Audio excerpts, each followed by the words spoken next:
მოგესალმებით, ეს არის ქრონიკარვაზე მე თეა სიჭინავა ვარ. ერთად შევაჯამოთ დღისა და კვირის მთავარი თემები, გამოშვებაში თქვენ ნახავთ.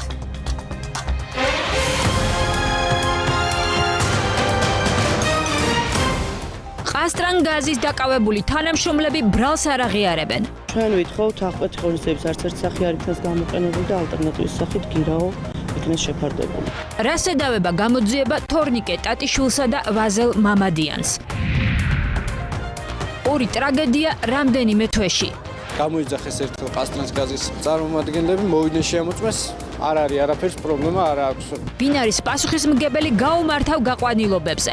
რა ახალი რეგულაციების ამოქმედებაა საჭირო მოქალაქეების სიცოცხლის დასაცავად? ვიცე-მერი ირაკლი ხმალაძე და სემეკის თავმჯდომარე ირინა მილორავა ქრონიკაში. საშიში ინფექციები და ვირუსები. 2018 წლის დეკემბრიდან დაიწყო წითელი შემთხვევებო მატება. ყველაზე კარგი პროფილაქტიკა ეს გახლავთ ვაქცინაცია. რამდენად მზად არის სახელმწიფო ეპიდემიების წინააღმდეგ და როგორია რეკომენდაციები?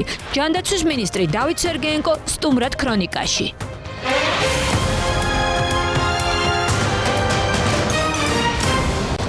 სამსახურებრივი გულგრილობა, რამაც ადამიანის სიცოცხლის მოსპობა გამოიწვია. ეს არის კონკრეტული მუხლი, რომელიც დღეს ყასტრანგაზ თბილისის ორ თანამშრომელს წაუყენეს. არც ერთი მათგანი ბრალს არ აღიარებს, თუმცა დამტკიცების შემთხვევაში მათ 2-დან 5 წლამდე პატიმრობა ემუქრებათ. ამ საშინელი ტრაგედიიდან უკვე 3 დღე გავიდა. ავთანდილის ქუჩის მცხოვრებლებს საკუთარ სახლში დაბრუნების პერსპექტივა, როგორც ჩანს, კარგ ახნით გადაედოთ. ამაზე მერის გადაწყვეტილებაც მეტყოლებს, რომლის მიხედვითაც მოქალაქეებს ქირით უზრუნველყოფილი დროებითი საცხოვრებელი ფართი შესთავაზეს. ანი ბერუკაშვილი ამ ტრაგედიის დღევანდელ ქრონიკას გაგვაცნობს.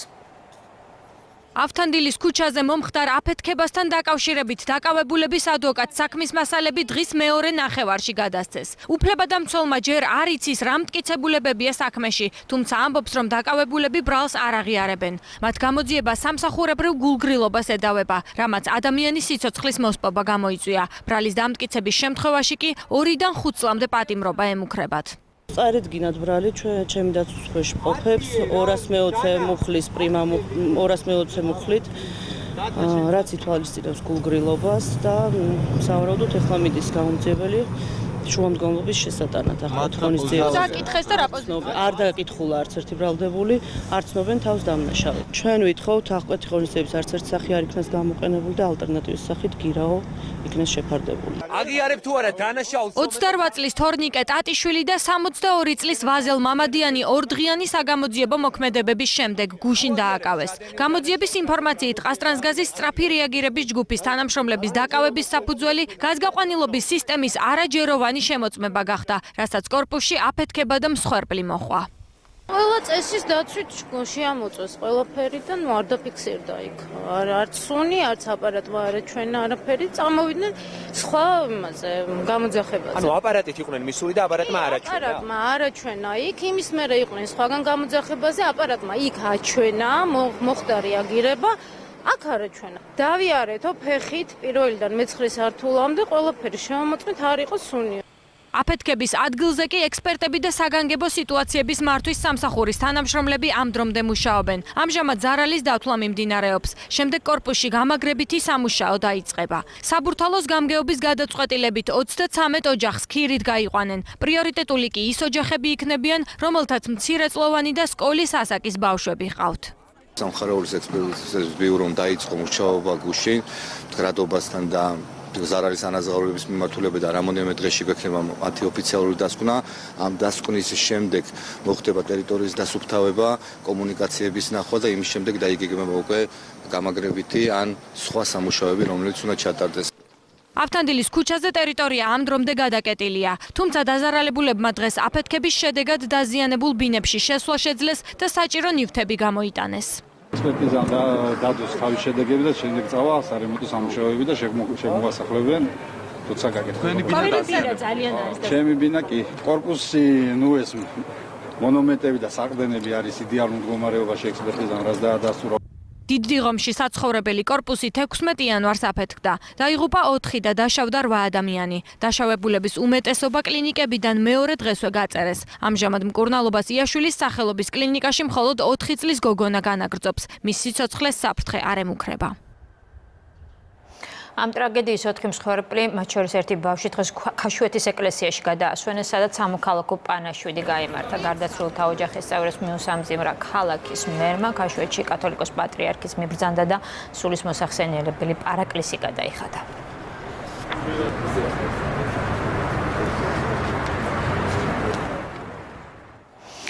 ავთანდილის ქუჩაზე მომხდარი ტრაგედია სამწუხაროდ პირველი შემთხვევა არ არის. საზოგადოებას კარგად ახსოვს რამდენიმე თვის წინ ფონიჭალაში მომხდარი აფეთქება, რასაც დედა შვილის სიცოცხლე შეეწირა.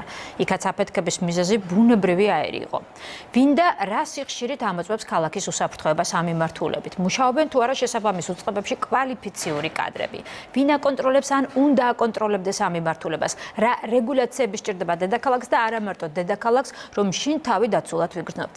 ამ თემებზე ვისაუბრებთ ჩვენ სტუმრებთან ერთად. დედაქალაქის ვიცე-მერი ირაკლი ხმალაძე იქნება ჩვენი პირველი სტუმარი. საღამოშიდობისა ბატონი ირაკლი, ძალიან დიდი მადლობა გადაცემაში სტუმრობისთვის.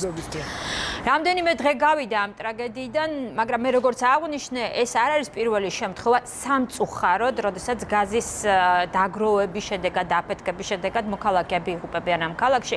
რამდენიმე თვის წინ მოხდა მსგავსი ტრაგედია ფონიჭალაში, სადაც დედაშვილი დაიღუპა. ამ უბედური შემთხვევებიდან გამომდინარე, ჩემი პირველი კითხვა იქნება ზოგადი, ალბათ მერიაც დაფიქრდებოდა, რა მიმართულებით არის ყველაზე მეტი პრობლემა დღეს დედაქალაქში. შეგიძლიათ გითხრათ?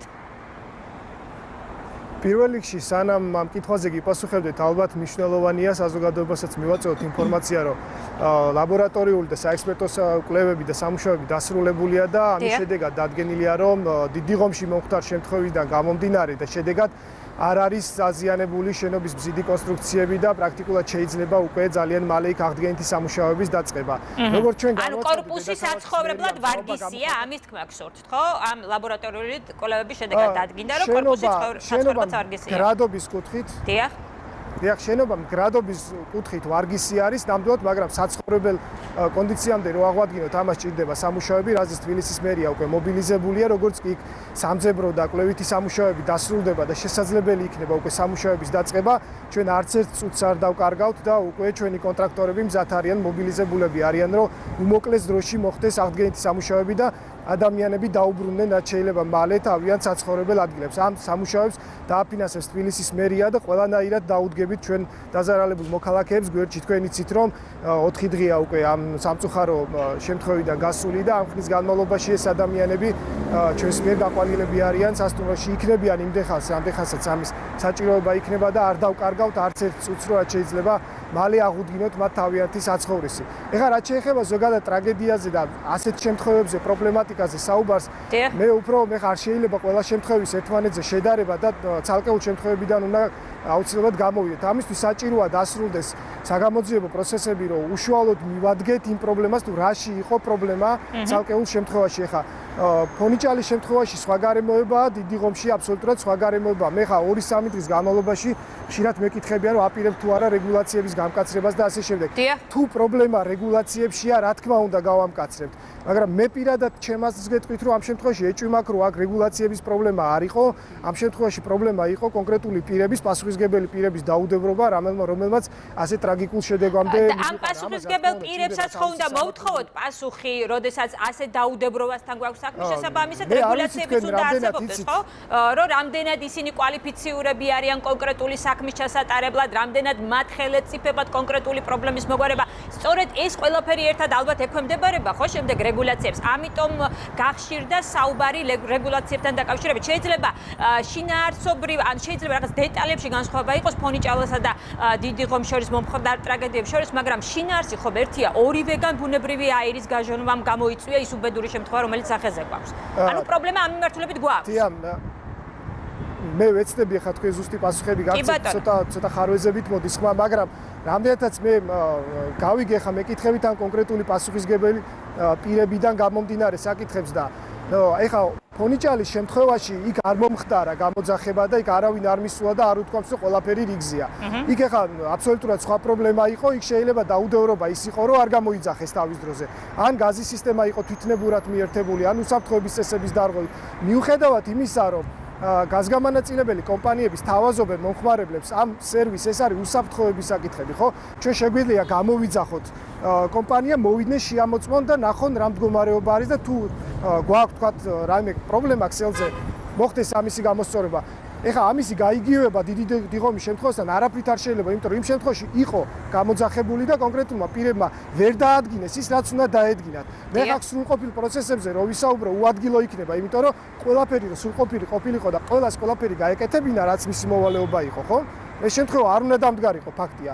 ამიტომ ცხადია რაღაცასთან გვაქვს საქმე, ეს რა თქმა უნდა პრობლემაა, მაგრამ არ არის ის აუცილებლად რეგულაციები, ან თქვა სისტემური პრობლემა. ანუ კონკრეტულ პირების შემთხვევაში დადგა რა თქვა გულგრილობას ჰქონდა, დაუდევრობა საქმე, ამას უნდა მოყვეს რა თქმა უნდა სამართლებრივი შედეგი, მაგრამ ამის ესე განზოგადებულ ჭრილში გადაყვანა, რომ აი თქვა რეგულაციების პრობლემა გვაქვს, მე ამას ასე არ ვიტყოდი.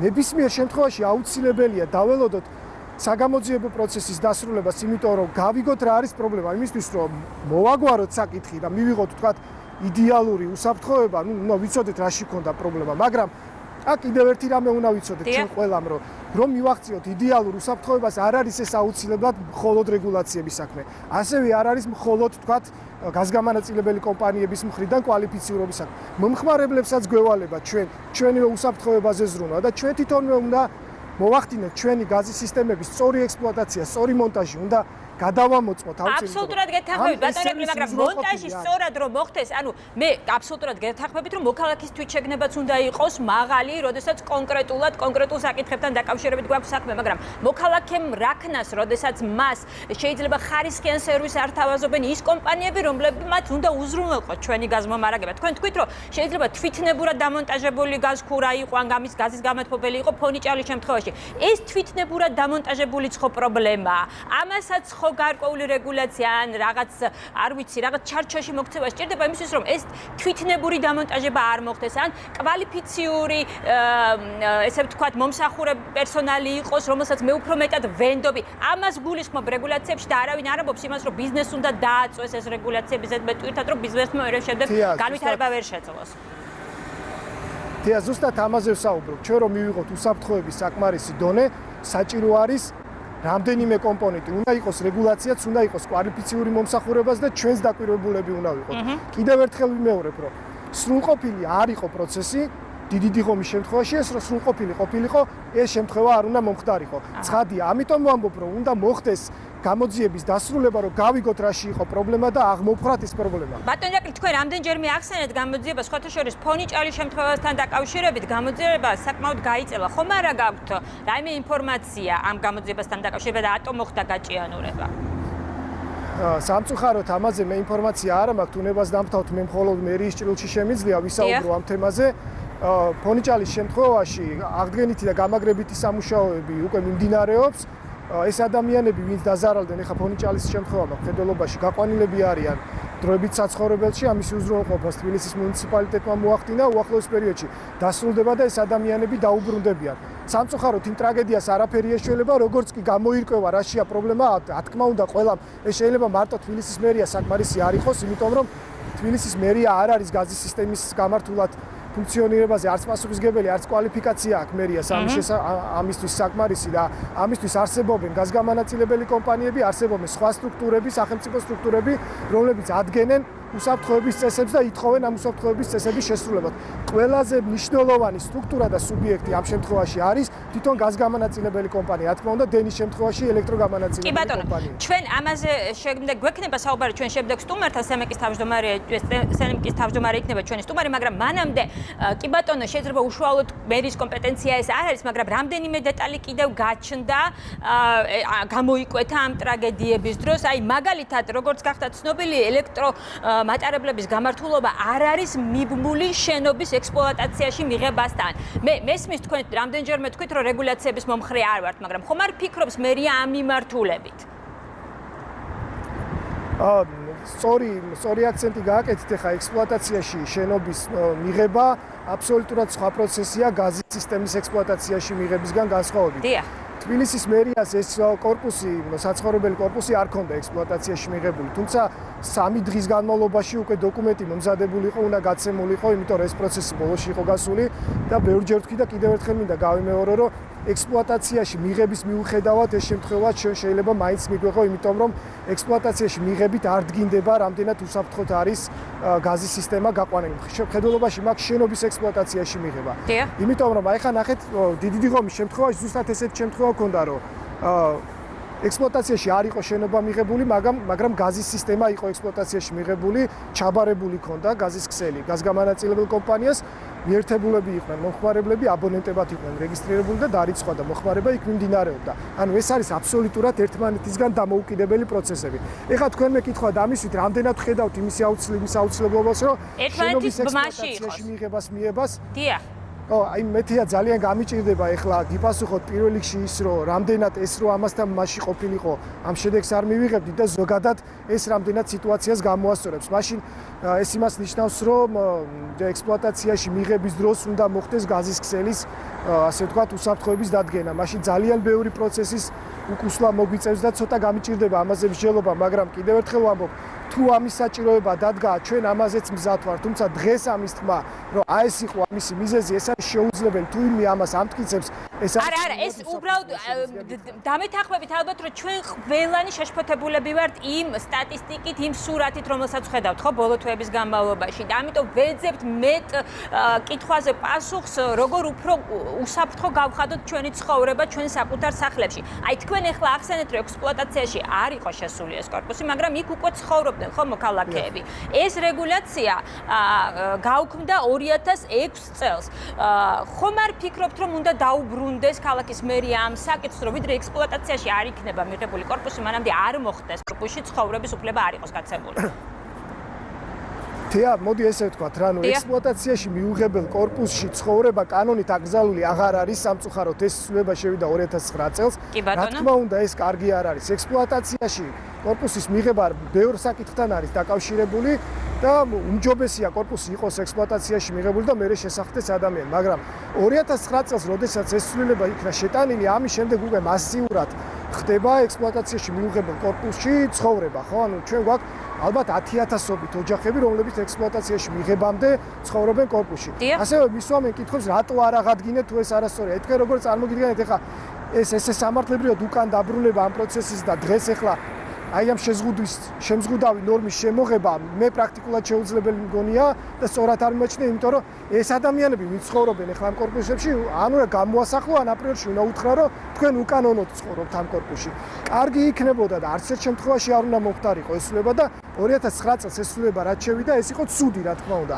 არ უნდა დაშვებულიყო ექსპლუატაციაში მიუღებელ კორპუსში ცხოვრება, მაგრამ დღეს ამ ფაქტობრივი გარემოების გამოსწორება ამ ერთი სამართლებრივი ცვლილების ერთი კანონში ცვლილების შეტანით არის შეუძლებელი. კი ბატონო, მე მესმის, რომ ეხლა ჩვენ ვერ ვეტყვით მოქალაქეებს, რომლებიც უკვე შესახლებულები არიან, გამოდით და დატოვეთ, იმიტომ რომ კორპუსი არ არის ექსპლუატაციაში შესული, მაგრამ არ შეიძლება თუ თქვენ თვითონვე ამბობთ, რომ ეს ძალიან ცუდი კანონია და 2009 წელს მივიღეთ, წინ გავიხედოთ და მომავალში დავიზღვიოთ მსგავსი რაღაცისგან თავი. ანუ მე კითხვა დავშვი ესე, მერია ხომ არ განიხილავს მომავალში საკითხის დაბრუნებას დღის წესრიგში?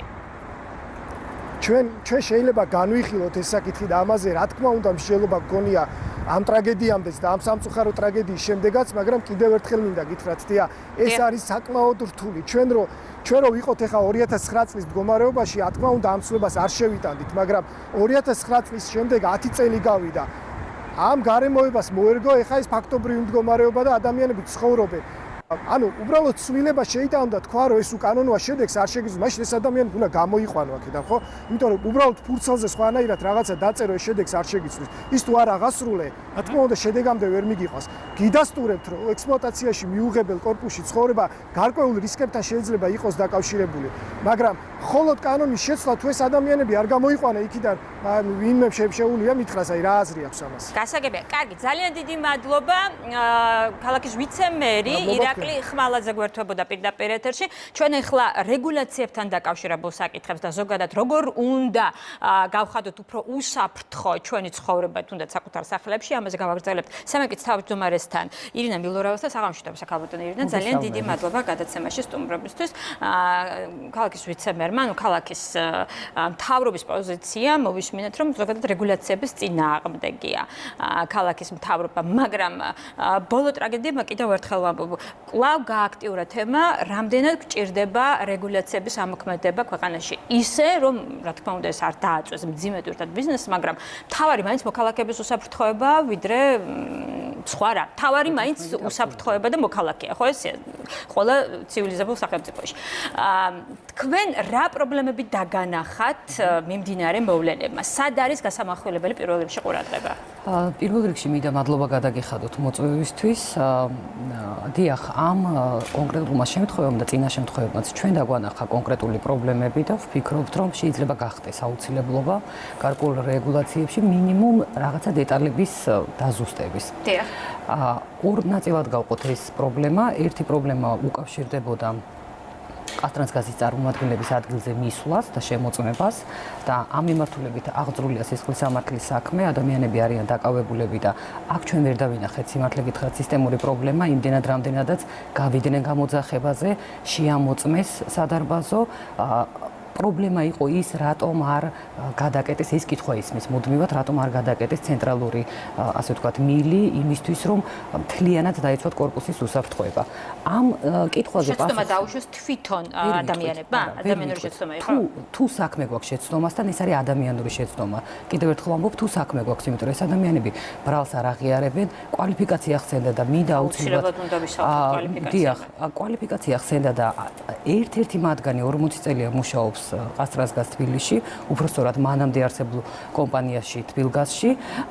მეორე ადამიანი 6 წელია მუშაობს და ორივენი არიან, ასე ვთქვათ, აი ამ ავარიული ბრიგადის თანამშრომლები.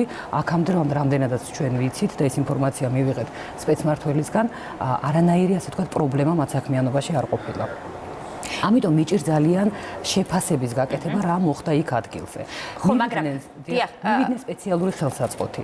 ხელსაწყომ, როგორც შემდეგ კომენტარებში გაირკვა, ხელსაწყომ ვერ აღმოაჩინა იქ ბუნებრივი აირის დაგროვება, ანუ არსებობა და ამიტომაც წავიდნენ და დატოვეს ეს ტერიტორია ადამიანებმა. თუმცა იმ ხელსაწყოთი სხვა ტერიტორიაზე აღმოჩნდა. იქედან უკვე გამოძახებაზე, სადაც მივიდნენ, იქ უკვე აღმოჩნდა გაჟონვა და იქ მოხდა რეაგირება და შესაბამისად ბოლომდე დასრულდა ის ანუ ხელსაწყოს გაუმართლობა შეიძლება გამოვრიცხოთ.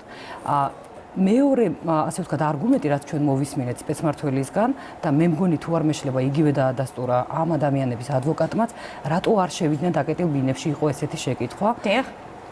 ბინებში იყო დამონტაჟებული დეტექტორები. ანუ თუ გაზის გაჟონა ბინებში მოხდებოდა, ეს ნიშნავს იმას, რომ უნდა ემუშავა დეტექტორს, მას არა მარტო ხმოვანი სიგნალი უნდა გამოეცა, არამედ უნდა დაეკეტა ბუნებრივი გაზის მიწოდებაც. ანუ დეტექტორებიც არ იმუშავა? დეტექტორების არ მუშაობასთან დეტექტორების თემა არის ასევე კიდე ერთი თემა, რომელსაც ასევე გამოძიებამ უნდა გასცეს პასუხი, ასევე გვაქვს ჩვენ ინფორმაცია, რომ სამწუხაროდ დეტექტორები ნამდვილად ვიცით, რომ მთელ კორპუსში არის დამონტაჟებული, მაგრამ რამოდენიმე ბინაში გამართული იყო დენის წყაროდან. ეს ბინის მესაკუთრის გადაწყვეტილებით. ამას შეიძლება და დაერღვია მთელი ეს სისტემა. ეს ნიშნავს იმას, რომ დეტექტორი აღარ მუშაობს. ვინაიდან ის არ არის ჩართული დენის წყაროში, ესე იგი დეტექტორი აღარ მუშაობს. სწორედ ამიტომ ვამბობთ ალბათ, რომ არ ვიცი ეს ექსპლუატაციაში შესული ბინა რამდენად იქნებოდა ცული ამ საკითხებში. საუბრობთ იმაზე, რომ დეტექტორი არის ბინაში დამონტაჟებული, ის ჩაირთო დენის წყაროში, მუშაობს, გამართულია. მერე უბრალოდ რაღაცა კონკრეტულ შემთხვევასთან დაკავშირებით შეიძლება დეტექტორმა იმუშავა, ანუ გამოსცა ეს ხმოვანი სიგნალები, ეს ნიშნავს იმას, რომ გაითიშა ბუნებრივი გაზის მიწოდება, ბუნებრივი გაზის მიწოდება ვერ აღდგება თუ არ მევიდა კასტრანსგაზის თანამშრომელი და შესაძლებელია ვინმემ მიიღო გადაწყვეტილება, რომ არ ჭირდება ეს დეტექტორი და გაითიშა ბუნებრივი გაზის დეტექტორი ელექტროენერგიის წყაროდან, ანუ დეტექტორი აღარ გვაქვს ბინაში. მე აბსოლუტურად დავეთანხმები ბატონ ირაკლის, რომელიც საუბრობდა მოსახლეობის პასუხისგებლობაზეც, რა თქმა უნდა ამ შემთხვევაში უკვე გვაქვს სახეზე კონკრეტული პირები, ვის მიმართაც კითხვები გაჩნდა. და ეს არის ის ორი ადამიანი, ვისაც ყოველ შემთხვევაში მინიმუმ ვარაუდობთ, რომ შეეძლო ამ ტრაგედიის თავიდან აშორება, მაგრამ მეორე და მთავარი კითხვა, სადაც ჩვენ დავინახეთ რეგულაციებთან მიბრუნების აუცილებლობა, ეს არის მონტაჟი ბუნებრივი გაზის ქსელების მონტაჟი საცხოვრებელ ფარგლებში. დიახ. ანუ ჩვენ მოდით ამ ეტაპზე თქვენი საუბრიდან რაც შეგვიძლია დავასკნათ, ანუ სახეზე გვაქვს. მოქალაქეებს ვერანაირად ვერ დავადანაშაულებთ, იმიტომ რომ მათ რამდენჯერმე გამოიძახეს, ხო? და იმ დღეს ორი გამოძახება ჰქონდათ, მოვიდნენ, ანუ ყაზტრანგაზის წარმომადგენელი მოვიდა გამოძახებაზე, ხელსაწყოთი აღჭურვილი შეამოწმეს, მაგრამ გაზის გაჟონვის ფაქტი არ დაფიქსირდა. სადარბაზოში ვერ. თქვენ ამბობთ, რომ კვალიფიკაციას თუ მივადგებით, ანუ ერთ-ერთი თანამშრომელი 40 წლის განმავლობაში მუშაობდა. ავარიულ მიმართულებით. კი ბატონო, არ ვიცი ხომ მას სერტიფიკატი ჰქონდა თუ არა შესაბამისი, მაგრამ კვალიფიკაცია როგორც ჩანს ჰქონდა, იმიტომ რომ 40 წლის განმავლობაში რაღაც გამოცდილებას მაინც შეიძენ, ხო? ხო ესეა. და მესამე კორპუსში იყო დეტექტორები, რომელმაც არ იმუშავა. ნუ ეს არ იმუშავა სხვა საკითხია, მაგრამ როგორც ჩანს, სამი რამ, რაც აუცილებელია იმისთვის, რომ გარკვეულწილად მინიმუმ უსაფრთხოება იყოს დაცული, ყოველ შემთხვევაში ყველა პირობა არსებობდა, მაგრამ მაინც მივიღეთ ეს ტრაგედია. გაჟონვა. ჩვენ დაგვიწყდა მთავარი პრობლემა, საიდანაც ეს საფრთხე წამოვიდა. და რაც ასე ვთქვათ, განსხვავებული შემთხვევაა, ეს განსხვავებული შემთხვევაა ფონიჭალა, მაგრამ ორივეს აქვს ასე ვთქვათ, საერთო ის, რომ ორივე შემთხვევაში მოხდა გაჟონვა. და აი ჩემი აზრით ვფიქრობ, რომ აი ამ პრობლემაზე უნდა გავაკეთოთ ახლა კონცენტრაცია. როგორია დღევანდელი რეგულაცია? დღევანდელი რეგულაციით მე როგორც მომხმარებელს შემიძლია ბუნებრივი გაზის ბინაში მონტაჟი დაუკვეთო ნებისმიერ კვალიფიციურ პირს. მხოლოდ ეს ჩანაწერი გვაქვს კანონმდებლობაში კვალიფიციური პირი. თუმცა იგივე ტექნიკური რეგლამენტი ამბობს, რომ პასუხისგებლობა უსაფრთხოებაზე ინდივიდუალურ საკუთრებაში მეკისრება მე როგორც მომხმარებელს. თქვენ ახსენეთ, რომ სად ვნახოთ ეს კვალიფიციური მომსახურება. მიუხედავად იმისა, რომ მე მაქვს არჩევანი, მე შემიძლია მიმართო იგივე ყაზტრანგას. ან არ მიმართოთ ყაზტრანგას, იმიტომ რომ ხშირ ყოფილა ესეთ შემთხვევები, რომ აგვიანდება გამოძახების დროს, ან უფრო შეიძლება იაფ სერვისს ეძებდეს მოქალაქე და თქვენ იცით ალბათ, რომ ძალიან ადვილი და ხელმისაწვდომია სხვადასხვა სახის მომსახურება. ბაზრობებზე, ოფისებში, დიახ და ეს არანაირად არ რეგულირდება ქვეყანაში, როგორც მე ვხვდები. ეს საკითხი პირველად დასვა ჩვენ წინაშე ყაზტრანგაზმა, თუმცა ეს არ არის სემეკის მარეგულირებელი დოკუმენტების, ასე ვთქვათ, თემა, ეს არის ტექნიკური რეგლამენტის საკითხი, იმიტომ რომ და რა იყო აი ყაზტრანგაზიდან, ასე ვთქვათ, ამ საკითხის დასმის წინაპირობა ჩვენ დავაგავს განხილული. ყაზტრანგაზი სვამდა კითხვას, რომ მე უნდა მივაერთო მომხმარებლის ქსელი ჩემ ქსელზე. მე მეკისრება მომავალში უკვე პასუხისგებლობა უსაფრთხოებაზე, იმიტომ რომ მე უნდა მივიდე, შევამოწმო ბინა და თუ აღმოვაჩენ იქ დარღვევას, უნდა გავთიშო ქსელიდან ეს კონკრეტული ბინა. ამიტომ ის ითხოვდა იმაზე მეტ დოკუმენტს მომხმარებლისგან, რაც შეეძლო მას რომ მოეთხოვა კანონმდებლობით. დავაში ჩვენ რო დავინახეთ, რომ ეს მოთხოვნა იყო ძალიან გონივრული, ჩვენ დავეთანხმეთ ყაზტრანგას და ვფიქრობთ, რომ ეს მიმართულება ხა დავის გადაწყვეტა არ არის, ასე ვთქვათ, კანონმდებლობის შეცვლის წინაპირობა, მაგრამ ჩვენ შეგვიძლია გარკვეული ინიციატივები გავაკეთოთ, ინიცირება გავაკეთოთ გარკვეული ცვლილებების და ალბათ ეს იქნება პირველი ინიციატივა, რომ ყაზტრანგას ჰქონდეს უფლება მოითხოვოს, როდესაც ბინას აერთებს ცენტრალურ გამანაწილებელ სისტემაზე. მოითხოვოს მინიმუმ კვალიფიკაცია იმ პირის, ვინც აერთებს. ვინც მონტაჟი განახორციელა ბინაში. როგორ მოხდა მაგალითად ტესტირება ქსელის, როგორ მოხდა გადაბმა მილების. აი ეს არის ის, ასე ვთქვათ, მინიმალური მოთხოვნები, რაც მომხმარებელმა აუცილებლად უნდა იქონიოს თავისთან და როდესაც ყაზტრანგას მოსთხოვს უკვე გაზის გაშვებას ბინაში, წარუდგინოს აი ეს ინფორმაცია. აი ეს არის ალბათ ძირითადი საკითხი, სადაც ჩვენ უნდა თუ საჭირო გახდა გავამკაცოთ რეგულაციები, იმიტომ რომ სრულად ვიზიარებ იმ აზრს, რომ ზედმეტი რეგულაციები არ არის საჭირო ბიზნესისთვის, მაგრამ ეს არის ის შემთხვევა, სადაც უსაფრთხოებაზე ვსაუბრობთ ჩვენ და გარკვეულწილად აი პასუხისგებლობა უნდა გავზარდოთ ინდივიდუალურ ბინებში სისტემების გამართულებას. ანუ ეს ერთი საკითხით უნდა გავაძლიეროთ ჩვენ მიმართულება. არსებობს სხვა მაგალითად იგივე როდესაც ბინებში კონკრეტული ან ცენტრალურ გათბობას არ გვეულისხმევ კონკრეტული გათბობის დამონტაჟებისთან დაკავშირებით, როდესაც მოქალაქეები სარგებლობენ გარკვეული სერვისით და იძახებენ რაღაც კომპანიებიდან თანამშრომლებს, ჩვენ არ ვიცით და ისინი ამონტაჟებენ გაზის გამათბობლებს, ხო? ჩვენ სიტყვაზე უნდა ვენდოთ ამ მოქალაქეებს, რომ მათ აქვთ კვალიფიკაცია და გამოცდილება, მაგრამ არ ვიცით ამ სიტყვების მიღმა რა არის. არსებობს ან უნდა არსებობდეს თუ არა შესაბამისი უწყება, რომელიც ამ კონკრეტული კომპანიების მიმართ იქნება საკმაოდ პრეტენზიული და მომთხოვნი, რომ მათ ყავდეთ ისეთი კვალიფიციური თანამშრომლები, რომლებიც ანდობენ ძალიან სწორი მიმართულებით მიდიხართ. ჩვენ ნახეთ როგორია საერთაშორისო პრაქტიკა. დიახ. საერთაშორისო პრაქტიკა ყველა განვითარებულ ქვეყანაში და საუკეთესო პრაქტიკა არის იდენტური. გაზგამანაწილებელ კომპანიების ვალდებულება წყდება წითელ ხაზებთან. წითელი ხაზები არის ასე ვთქვათ საკუთრების გაყოფის წერტილი. წითელი ხაზების იქეთ უკვე პასუხისმგებლობა გადადის მესაკუთრეზე და მას უნდა კონდეს არჩევანის საშუალება, რომ თავისი უსაფრთხოება ანდოს ან გაზგამანაწილებელ კომპანიას, ანუ ეს არ არის ექსკლუზივი გაზგამანაწილებელი კომპანიის, შეიძლება ბაზარზე ასევე არსებობდეს, დიახ, კერძო პირები არსებობდნენ და აუცილებელია ამ პირების კვალიფიკაცია. ჩვენ გვაქვს პრაქტიკა, რომ მაგალითად აკრედიტაციის მქონე პირები ასრულებენ გარკვეულ სამუშაოებს და აკრედიტაციის ორგანოები არის ზუსტად ის ზედამხედველი ორგანოები, რაზეც თქვენ ისაუბრეთ. ეს არის მეორე მიმართულება, რაზეც ასევე შეგვიძლია ვიფიქროთ და კიდევ ერთხელ უფრო დეტალურად ვნახოთ როგორია კანონმდებლობა და გადმოვიტანოთ აი ეს კანონმდებლობა აი ამ უსაფრთხოების მიმართულებით. როგორც ჩანს, ალბათ უნდა იფიქროს შესაბამის მოუწყებამ ამის შესახებ, იმიტომ რომ თუკი ფონიჭალი კი, ანუ თავარი ის არის, რომ ეს არის ძალიან კანონმდებლობაში მოექცეს ეს ყველაფერი, კანონმდებლობას დაექვემდებარებს, იმიტომ რომ ფონიჭალის შემთხვევაში, როგორც ვიცემერმა განაცხადა, როგორც თქვენც ამბობთ, იქ თვითნებურ მიერთებაზე იყო, ხო, საქმე, ანუ იქ ვინმე გამოიძახეს თუ თვითნებურად მოხდა, ყოველ შემთხვევაში კანონდარღვევით იყო, ხო, ეს ყველაფერი გაკეთდა, რომელიც ხშირ შემთხვევაში ხო არ არის მხოლოდ აფეთქება, არის ასევე ბუნებრივი გაზით მოწამვლის შემთხვევები. თითქმის უმრავლეს შემთხვევაში ყაზტრანსგაზი ამ ბინებში იყო ნამყოფი, იქ ქონდა ბუნებრივი გაზის მიწოდება შეწყვეტილი, იმიტომ რომ აღმოაჩინა დარღვევები. მე მახსენდება ამ ინფორმაციას ჩვენ ზუსტად სპეცმართველი გვიყვებოდა შეწყვეტიდან რამოდენიმე დღეში დატრიალებულა ტრაგედია, იმიტომ რომ როგორც კი გამოვიდა ყაზტრანსგაზი, მოხდა ბუნებრივი გაზის თვითნებურად ჩართვა. რა თქმა უნდა, ბოლომდე ყველგან ვერ იქნება ვერც ყაზტრანსგაზი, ვერც აკრედიტირებული ორგანო, ვერც შესაბამისი უფრო ასე ვთქვათ მომხმარებლის ასე ვთქვათ მოთხოვნები მომხმარებლის ხარესაც უნდა გადავიტანოთ. კი ბატონო, ანუ ბოლოსკენ რომ შევაჯამოთ მომდევნო კვირაში ადამიანის უფლებათა დაცვის კომიტეტში შიდა ქსელის მიერთების შესახებ რეგულაციების გასაწერად კონსულტაციები დაიწყება. და რა წინადადებებით ჩაერთვებით, კიდევ ერთხელ რა ჩამოვაყენოთ. წინადადებები უკვე გვაქვს მომზადებული და ეს წინადადებები ასე ვთქვათ მოიცავს შემდეგ კომპონენტებს. პრაქტიკულად იგივეა, რაზეც ვისაუბრე, უბრალოდ რომ შევაჯამოთ. შიდა ქსელის მონტაჟი უნდა მოახდინოს კვალიფიციურმა პირმა, შესაძლებელია ეს იყოს, რაზეც ახლა ვისაუბრეთ, შესაბამისი აკრედიტაციის მქონე იურიდიული პირი და აუცილებლად, როდესაც ყაზტრანსგაზი ახდენს, ასე ვთქვათ, ქსელის ექსპლუატაციაში მიღებას და იქ ბუნებრივი გაზის შეშვებას, მომხმარებელს უნდა კონდეს ვალდებულება მიაწოდოს სრულყოფილი დოკუმენტაცია, ვინ დაამონტაჟა ქსელი, შესაბამისი აქტები, გამოცდის აქტები, ასევე კვალიფიკაციის დამადასტურებელი დოკუმენტაცია იმ ადამიანის, ვინც იმუშავა აი ამ ინდივიდუალურ საკუთრებაში. ეს არის მინიმუმ 2 ცვლილება, რაც ჩვენ გვინდა რომ რის ინიციირებაც გვინდა რომ მოვახდინოთ.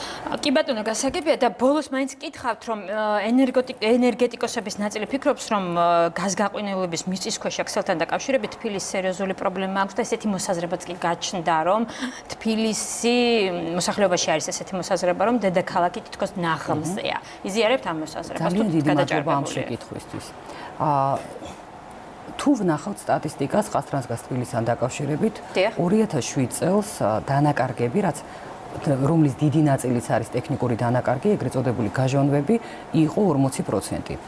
დღეის მდგომარეობით 2018 წლის მონაცემს გეუბნებით 8%-ია ჩამოსული დანაკარგი. თქვენ თავად ახლა შეაფასეთ, რამდენად აქვს, ასე ვთქვათ, პროგრესი კომპანიას. ყველა კომპანიას, ყველა გაზგამანაწილებელ კომპანიას აქვს პროგრესი დანაკარგების შემცირების თვალსაზრისით, იმიტომ რომ ჩვენ გვაქვს შემუშავებული დანაკარგებთან დაკავშირებით მისი გაანგარიშების წესი, რომელიც არის ერთგვარი მასტიმულირებელი იმისთვის, რომ დანაკარგები ეტაპობრივად იქნეს შემცირებული.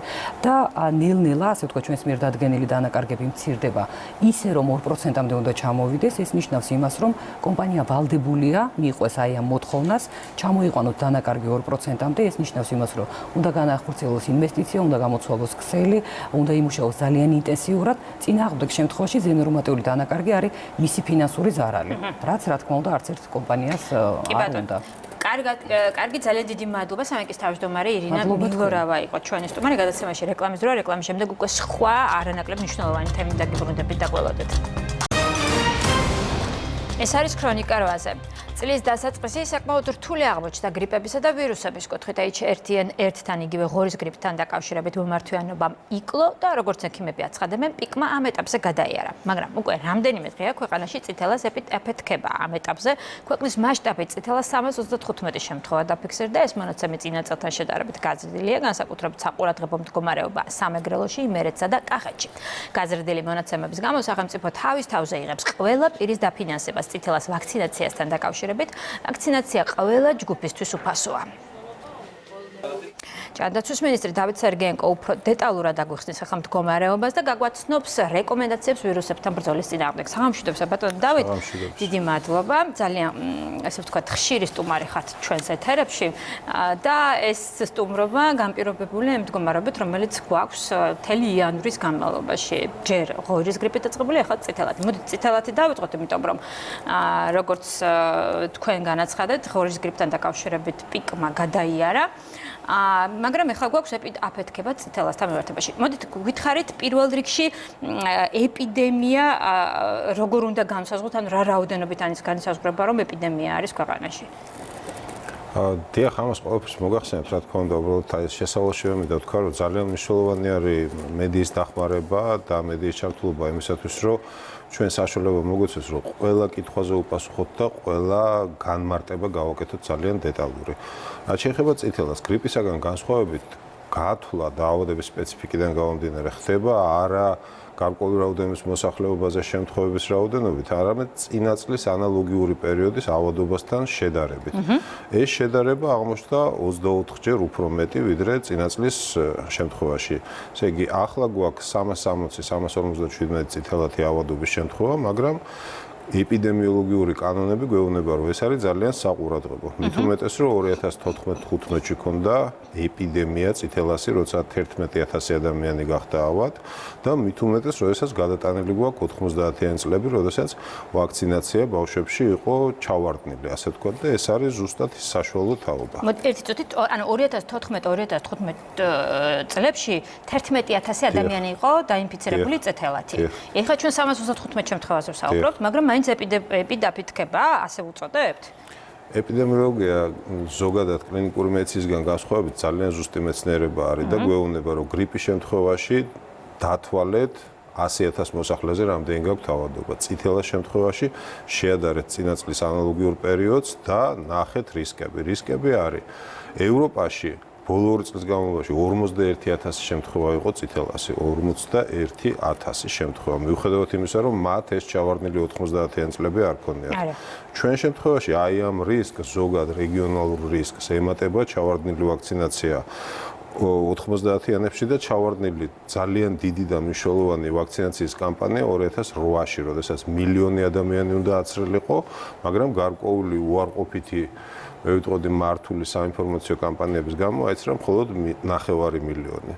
ამის შემდეგ 2014-15-ში 200,000 ადამიანი ავცერით, ჩაუტარეთ ვაქცინაცია, მაგრამ ეხლა რჩება დაახლოებით 200,000 ადამიანი, რომელსაც იმუნიტეტი წითელას მიმართ არ აქვს და მათ აუცილებლად უნდა ჩაიტარონ ვაქცინაცია. ანუ ჩვენ ის რომ გაზრდილ წელთან შედარებით ცოტა გაზრდილი გვაქვს მონაცემი წითელას მიმართულებით, მხოლოდ და მხოლოდ გამოწვეულია იმით, რომ მოქალაქეებმა აცრა არ ჩაიტარეს. ესე ვთქვათ? დიახ, ჩვენი გათვლებით საქართველოში არის 200,000-მდე ადამიანი, ვისაც წითელაზე იმუნიტეტი არ აქვს. ეს არის გამოწვეული იმის გამო, რომ ეს არის 20-დან 40 წლამდე ასაკის ადამიანები, რომლებსაც გეგმიური ვაქცინაციის ბავშვობის წლები, მოდით ესე ვთქვათ, უნდა 90-იან წლებში გაატარეს და მაშინ უნდა ჩაეტარებიათ ეს ვაქცინაცია. აი ეს არის მთავარი რისკ ჯგუფი. ავადობაში იკვეთება, რომ წლამდე ასაკის ბავშვებიც ხდებიან ავად. ამ დროს 1 წლამდე ბავშვს აქვს მშობლების იმუნიტეტი წითელაზე და მხოლოდ მაშინ ემართება, თუ კი მშობელსაც არ ქონდა იმუნიტეტი. და აი ეს სურათი გვაქვს ზუსტად ახლა. აი ამით არის საყურადღებო და ვიცით რა წინაწლების ისტორია, აი ამისგან არის ჩვენი მზაობა და მოწოდება საზოგადოებისადმი ვაქცინაციას. ბატონ დავით, თქვენი დაკვირვებით როგორ ფიქრობთ, მაინც რატომ არის თუ კი ვაქცინაცია და 10 არის ერთადერთი გამოსავალი, რომ თავი დავიზღვიოთ მსგავსი სახის ინფექციებისგან, რატომ არის მოქალაქეების სკეპტიკური დამოკიდებულება ამ მეთოდის მიმართ? თქვენც გსმენიათ ალბათ, ხო, რომ ხშირად არის ხოლმე ესეთი მიდგომა, რომ არ არის ესე ვთქვათ მოქალაქე კეთილგანწყობილი 10-რასთან და ვაქცინაციას. სად ვაკლებთ, რომ ამ ხრივ უფრო მეტად გაიზარდოს მოქალაქეს თვითშეგნება, რომ ამ შემთხვევაში გამოსავალი მართლაც არის 10-რა? არის საკითხები, რომელიც აი საქართველოსთვის სპეციფიურია, არის საკითხები, რომელიც გლობალური არის მთელი მსოფლიოსთვის. აი ეს რაც თქვენ ბრძანეთ არის გლობალური. ანუ მთელი სამყარო არ არის შეთანხმებული 10-რის ავკარგიანობაზე? ის ვისაც ჭკუა მოეკითხება, მოდით ესე ვიტყვით ამ საქმეში და ვინც არის სპეციალისტი ამისი, ორი აზრი აქ არ არსებობს, რომ დიახ, ეს არის უსაფრთხო და ეფექტური. საქმე იმაში არის, რომ სოფლიოშიც არსებობს ანტივაქცინაციის გლობალური მოძრაობა, რომელსაც თავისი მერკანტილური ინტერესები აქვს, ასევე არის, შეიძლება 10 მილიონიდან ერთი შემთხვევა, როდესაც რეალურად ვაქცინას გამოუწვევია რაღაც გართულება, ამას ემატება ეს ყველაფერი და ჯანდაცვის მსოფლიო ორგანიზაციის მიერ შარშან ანტივაქცინაციური გლობალური მოძრაობა აღიარებული არის ჯანდაცვის ერთ-ერთ მთავარ საფრთხედ. ამის გარკვეული ირიბი გამოძახილები, რა თქმა უნდა, ჩვენ ქვეყანაშიც არის, ჩვენს გლობალური მსოფლიოს ნაწილი ვართ. მე ვერ ვიცი ეს რეზისტენტობა, როგორც გითხარით, ევროპაში ბოლო 2 წელიწადში 51,000 შემთხვევა იყო წითელათი ავადობის და იქ არ გაუვლიათ ეს 90-იანი წლების ჩავარდნილი ვაქცინაცია. წითელა არის პრაქტიკულად 100%-ით გადამდები დაავადება, მისგან დაცვა ძალიან რთულია. ერთადერთი დაცვა არის ვაქცინაცია. კარგით, მოდით კიდევ ერთხელ მაშინ საინფორმაციო კამპანია ჩავატაროთ. რა შემთხვევაში უნდა გაიკეთონ 10-რა ადამიანებმა, რა ასაკში, რას უნდა ვერიდოთ და საერთოდ ეხლა ამ ეტაპზე რა კატეგორიის ადამიანებმა უნდა მიმართონ სამედიცინო დაწესებულებებს, რომ გაიკეთონ 10-რა? გეგმიური ვაქცინაცია ტარდება 1 წლის 12 თვის ასაკში და 5 წლის ასაკში. ეს ორჯერადი ვაქცინაცია არის აუცილებელი. თუ კი ბავშვს ეს ორჯერადი ვაქცინაცია ჩატარებული აქვს, ის 97-99%-ით დაცულია მთელი სიცოცხლის განმავლობაში წითელისგან დასნებოვნების. ანუ მას ხელმეორედ, ანუ ვთქვათ, მესამედ აღარ სჭირდება 10-რის ჩატარება. აღარ სჭირდება, ნამდვილად აღარ სჭირდება. რისკ ჯგუფი არის 20-დან 40 წლამდე ასაკის ადამიანები, რომლებსაც 90-იანებში უნდა ჩაეტარებიათ და რაიმე მიზეზის გამო, გასაგებ მიზეზის გამო ვერ ჩაიტარეს. ამიტომ ცალსახა რეკომენდაცია არის ასეთი: 20-დან 40 წლამდე ასაკის ადამიანების სამიზნე კატეგორია ჩვენი წითელაზე. თუ მათ დარწმუნებით არ იციან, თავისი თვალით არ აქვს თავისი სამედიცინო ჩანაწერების წიგნაკი ნახე, სადაც ორჯერადი ვაქცინაცია გაკეთებული აქვს, აუცილებლად უნდა გაიკეთონ ერთი დამატებითი ვაქცინაცია. თუ აღმოჩნდა, რომ მათ ჰქონდათ ეს ორი ვაქცინაცია და მესამეც გაიკეთეს, ამით არაფერი არ გაფუჭდება, პირიქით მათ გარანტირებული დაცვა ექნებათ. რაც შეეხება, ესე იგი, ბავშვებში 1 და 5 წლის ასაკი, 5 წლიდან 18 წლამდე ბავშვებისათვის იმ შემთხვევაში თუ არ ჰქონდათ ვაქცინაცია ჩატარებული, 20-40 წლის ასაკი, როგორც ჩვენი სამიზნე პოპულაცია, თუ არ აქვს დადასტურებულად, მაშინ უნდა გაიკეთონ. რაც შეეხება 40 წლის ზევით ასაკში, მხოლოდ იმ შემთხვევაში, თუ აღენიშნათ კონტაქტი წითელასთან. ანუ მიუხედავად იმისა, რომ შეიძლება მქონდეს გაკეთებული 10-რა, გადატანილიც მქონდეს, გადატანილი გაქვს თუ არა წითელა, ესეც მნიშვნელოვანი ფაქტორია. დიახ, გადატანილი წითელა ისევ როგორც ვაქცინაცია 97-99% არის გარანტია, რომ მეორეჯერ აღარ დაგემართება. ანუ თუ ვისაც ვინმე დოკუმენტირებულად ნამდვილად იცის, რომ წითელა გადატანილი აქვს, ადრე მას ვაქცინაცია აღარ ჭირდება. კი ბატონო. და ერთი მნიშვნელოვანი მინდა დავამატოთ, თუ კი აი გრიპისაგან განსხვავებით, როდესაც ჩვენ ცალსახა რეკომენდაციას ვაძლევთ, რომ ორსულებმა და მელოგინექალებმა უნდა გაიკეთონ გრიპის ვაქცინაცია, წითელას ვაქცინაცია კატეგორიულად არ შეიძლება ორსულობის პერიოდში. ორსულობამდე ან მელოგინეობის მეზურდედებისთვის შეიძლება ორსულობის პერიოდში არავითარ შემთხვევაში. გასაგებია, ბატონ დავით, ეხლა წითელასთან დაკავშირებით გვაქვს თუ არა ისეთი სიტუაცია, აი გრიპის გამო სასწავლო პროცესი გადაიდო. წითელა იქნება ხელისშემშლელი პროცესი, სასწავლო პროცესის აღდგენის, განათლების მინისტრს კი განაცხადა, მაგრამ თქვენ კიდევ ერთხელ რომ გითხრათ. ასეთ შემთხვევაში, წითელას შემთხვევაში იმის გათვალისწინებითაც კი, რომ ჩვენ უკვე გრიპის დაღმავალი ფაზა გვაქვს, სასწავლო პროცესის გაჩერების ჩვენება არ არის. ჩვენ ამ კვირის განმავლობაში მრავალმხრივი ანალიზი ჩავატარეთ ამისი. ზიანს ეს არ ამცირებს და პირიქით შეიძლება მოგცეს მეორე ტალღა. თუ მთლიანად გავაჩერეთ სასწავლო პროცესი და ბავშვები მერე გამოვიდნენ, შეიძლება რაღაც მეორე ტალღის უფრო მცირე მასშტაბის, მაგრამ აფეთქება მივიღოთ. ამიტომ სწავლის ტოტალურ გაჩერებას არანაირი შედეგი არ აქვს, შეიძლება კონტრპროდუქტიულიც იყოს და რეჟიმი არის ესეთი, რომ თითოეულ სკოლაზე მიდის მონიტორინგი და თუ ავადმყოფობის გამო, რაიმე სახის ავადმყოფობის გამო ბავშვების გარკვეული რაოდენობა და ხშირად ეს არის ხოლმე მეოთხედი 25% არ დადის სკოლაში, აი ეს სკოლა უნდა გაჩერდეს 4 დღის განმავლობაში, დამუშავდეს და მერე ისევ განაახორციელოს. თქვენი მოწოდების შემდეგ და მას შემდეგ რაც სახელმწიფომ განაცხადა, რომ საკუთარ თავზე იღებს ხარჯებს ვაქცინაციის, გამოხმაურება მოყვა თუ არა მოქალაქეების მხრიდან აცრაზე, თუ მოდიან ისინი ინტენსიურად და იკეთებენ ამ აცრას. გააქვთ ამის სტატისტიკა? კი, რა თქმა უნდა, ჩვენ ყოველდღიურად ვაწარმოებთ ამას. ეხლა შაბათ-კვირის განმავლობაში იყო რისკი, რომ ძირითადად აი პოლიკლინიკები, საოჯახო მედიცინის ცენტრები არ მუშაობდნენ, ჩვენ გუშინ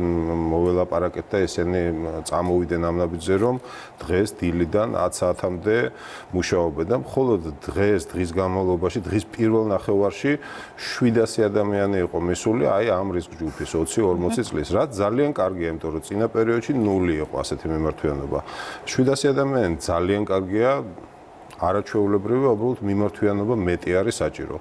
ვაქცინა გარანტირებული ხარისხის არის, მას სახელმწიფო ყიდულობს და მას ვისაც რაიმე სახის ბარიერი შეექმნა, მაგალითად, კერძო სადაზღვევო პაკეტი აქვს, რომელიც არ უფინანსებს სერვისებს. ვაქცინა უფასოა, მაგრამ ექიმის კონსულტაცია, რომელიც აუცილებელია ვაქცინაციის წინ და საკუთრივ პროცედურა, აი ამასაც დააფინანსებს სახელმწიფო. კარგით, ეს რაც შეეხება წითელას ვაქცინაზე, უკვე ვისაუბრეთ. რაც შეეხება გრიპს.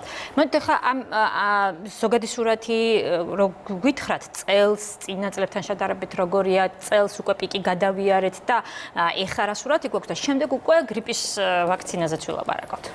აი ავიღოთ თავიდან აი მარტივის შესაძლებელი იყოს ციფრი, რომელიც არის გრიპის შემთხვევაში 100,000 ადამიანზე ავადობა. წლების მიხედვით და პიკი იყო 2007 წელს. იყო 1500, 1900, 800, აი ესეთ ფარგლებში.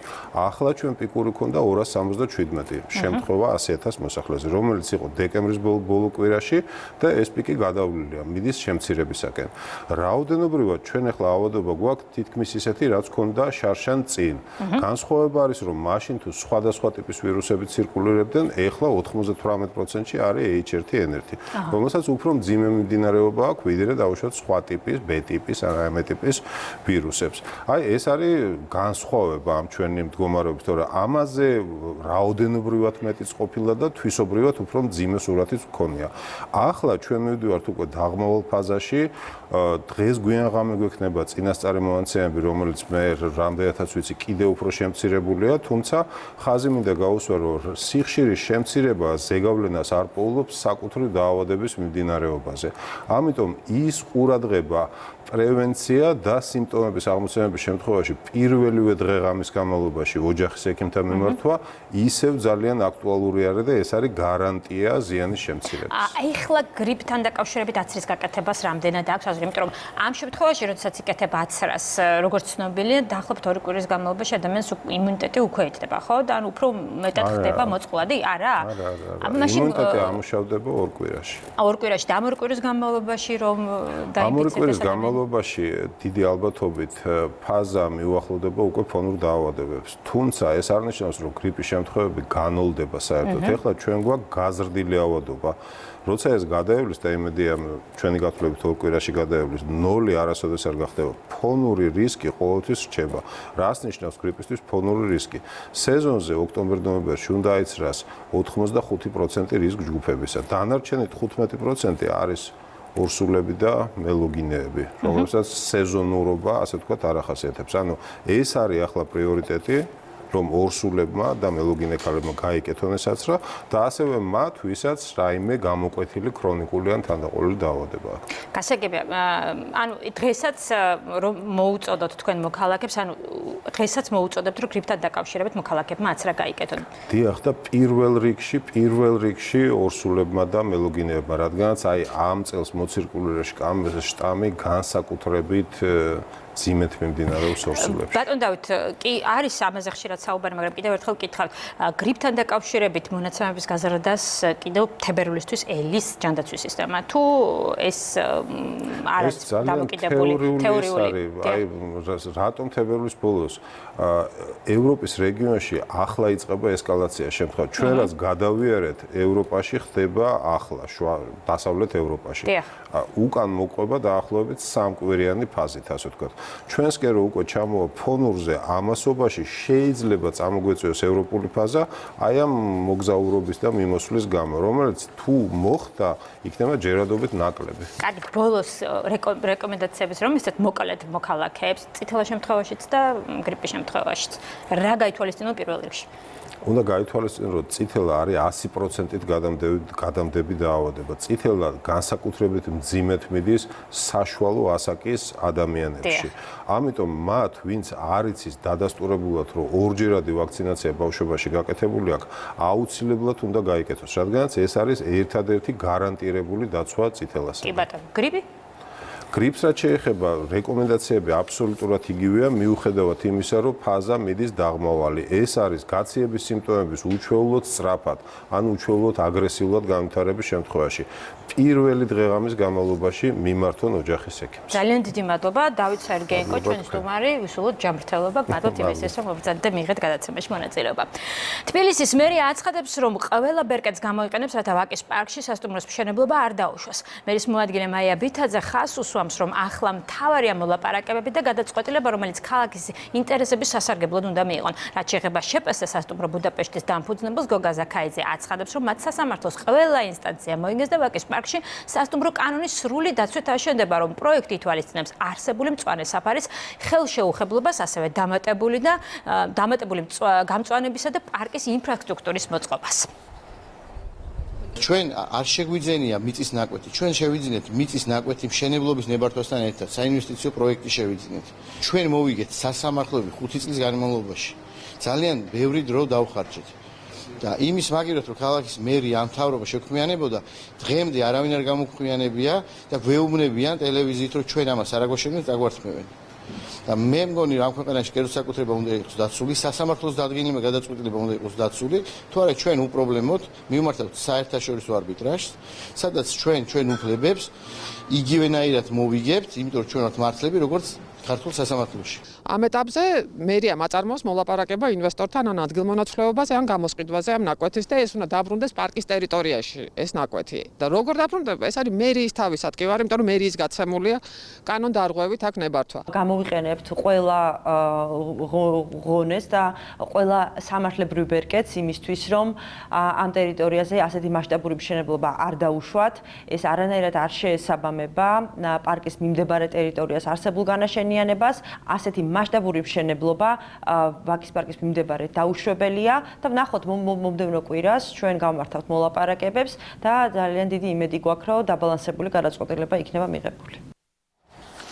დღეიდან კობი გუდაურის მიმართულებით მოძრავი მოქალაქეებისთვის დიდთოვლობა შემაფერხებელი პირობა აღარ იქნება. მის დაძლევაში მოქალაქეებს ახალი საბაგირო გზა დაეხმარება, რომელიც პრემიერ-მინისტრმა დღეს გახსნა. პროექტის პრეზენტაციას რეგიონული განვითარებისა და ინფრასტრუქტურის მინისტრიც ასწრებოდა. კობი გუდაურის დამაკავშირებელი საბაგირო გზა 7 კილომეტრზე მეტია და ის საათში 2800 მგზავრს მოემსახურება. საბაგიროს გარშემო სათხილამურო გზაზე სრიალი გვიან გაზაფხულამდე იქნება შესაძლებელი. კობი გუდაურის ახალი საბაგირო გზა 3 ხაზის გაშედგება და 111 გონდოლიანია. საბაგირო 6 სადგურის მეშვეობით კობიდან გუდაურის საბაგირო სისტემას უკავშირდება. პრემიერ-მინისტრის განმარტებით ახალი საბაგირო პროექტი ტურისტული მიზნების გარდა დიდთოვლობისა და ზვავ საშიშროების დროს გადაადგილების უსაფრთხო საშუალება იქნება. გუდაური წელს შეხვდა ძალიან ბევრი სიახლით ახალ სეზონს, მაგრამ ეს პროექტი მართლაც უნიკალურია. ეს არის ისტორიული მნიშვნელობის პროექტი. აღნიშნული პროექტის რეალიზაციის შედეგად ჩვენ შევძლებთ კობის, გუდაურის და სტეფანწმიდის ერთ კლასტერად განვითარებას. ჩვენ თუ ნახავთ შვეიცარიის და ავსტრიის საუკეთესო კურორტების წარმატებას, სწორედ ჩვენმა კოლეგებმა აღნიშნული სტრატეგიის რეალიზაციის მეშვეობით შეძლეს საუკეთესო შედეგების მიღწევა და დარწმუნებული ვარ, ჩვენც მიუახლოვდებით ჩვენი ევროპელი მეგობრების დონეს. ზდასთან ერთად ეს პროექტი ჩვენ დაგვეხმარება, რომ გაუკლავდეთ ძალიან მნიშვნელოვან გამოწვევას, რომელიც გვაქვს ყოველ ზამთარს, ოდესაც იკეტება კობი გუდაურის საავტომობილო გზა. დღეიდან თითოეული მოქალაქე შეძლებს, რომ დიდთოვლობის ან ზვავს საშიშროების დროს ისარგებლოს აღნიშნული საბაგიროთი და შესაბამისად ეს იქნება ძალიან მნიშვნელოვანი ნაბიჯი იმისთვის, რომ ჩვენ ერთხელ და სამუდამოდ მოვაგვაროთ ეს პრობლემა. რთული და საინტერესო ნაგებობა, ეს არის 7 კილომეტრიანი საბაგირო, 111 გონდოლა, მისი გამტარი უნარიანობაც არის ძალიან მაღალი და ეს ყველაფერი არის ძალიან მნიშვნელოვანი იმისთვის, რომ უშუალოდ გუდაურშიც მოხდეს ახალი სასრიალო ტრასების განვითარება, ახალი სივრცეების განვითარება, რომელიც დღეს მდგომარეობით ჩვენ გვჭირდება იმისთვის, რომ გუდაური ნამდვილად საერთაშორისო დონის კურორტად ჩამოყალიბდეს. მოხარული ვარ, რომ აქ ვიმყოფები ასეთ შესანიშნავ ადგილას. სიამაყით მინდა წარვადგინო პომა. კობი გუდაურის საბაგიროს გზის გახსნას ესწრებიან კომპანიის წარმომადგენლებიც. გვინდა მადლობა გადაუხადოთ ქართულ მხარეს. ამ პროექტის განხორციელება საკმაოდ შრომატევადი იყო. ჩვენ დიდი გამოწვევების წინაშე ვიყავით, თუმცა ყველაფერი წარმატებით დასრულდა. გილოცავთ. დღეს ნათლისღება ახალი აღთქმის მიხედვით ერთ-ერთი დიდი ქრისტიანული დღესასწაული დღე, როდესაც მაცხოვარი მდინარე იორდანეში იოანე ნათლისმცემლის მიერ მოინათლა მართლმადიდებელი სამყარო ამ დღესასწაულს სწორედ 19 იანვარს აღნიშნავს. დღეს ტაძრებში წირვა-ლოცვა ჩატარდა, პატრიარქმა სადღესასწაულო ლიტურგია სამების საკათედრო ტაძარში აღავლინა, ტახტის მოსაყდრე მიტროპოლიტ შიოსთან ერთად სამებაში შესრულდა წყლის კურთხევის ცერემონიაც. წირვის დასრულების შემდეგ ილია მეორამ მრევლს ქადაგებით მიმართა და დღესასწაული მიულოცა.